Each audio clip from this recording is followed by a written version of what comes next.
తెలంగాణను దేశంలోనే అత్యధిక తలసరి ఆదాయం గల రాష్ట్రంగా చేసిన ఘనత కేసీఆర్కే దక్కుతుందని మాజీ మంత్రి జగదీష్ రెడ్డి అన్నారు. సూర్యాపేట హుజూర్ నగర్లో బీఆర్ఎస్ పార్టీ కార్యకర్తల సమావేశం జరిగింది. ఈ కార్యక్రమానికి మాజీ మంత్రి MLA Jagadish Reddy, BRS party MP అభ్యర్థి కంచర్ల కృష్ణారెడ్డితో పాటు పలువురు బీఆర్ఎస్ సీనియర్ లీడర్లు హాజరయ్యారు. రైతులకు నీళ్లు, పెట్టుబడి సహాయం అందించి రైతుల ఆత్మహత్యలను తగ్గించామని జగదీష్ రెడ్డి అన్నారు. కాంగ్రెస్ ప్రభుత్వం వచ్చిన తర్వాత కరెంటు కోతలు మొదలయ్యాయని విమర్శలు గుప్పించారు.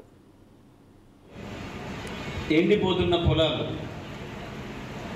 మనకు కనబడుతున్న దృశ్యం, ఎండిపోతున్న పొలాలు, ఆత్మహత్యల పాలవుతున్న రైతులు,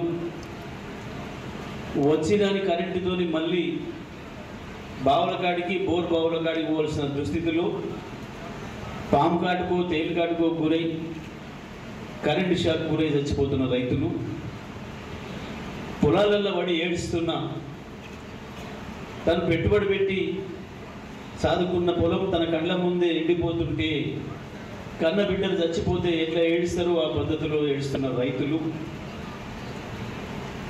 మంచినీళ్ళ కొరకు మళ్ళీ బిందెలు, ట్యాంకర్ల కొరకు ఎదురుచూపులు, వచ్చేదానికి కరెంటుతో కాలిపోతున్న మోటార్లు, ఇది మన ఈ రాష్ట్రంలో కనపడుతున్న దృశ్యం.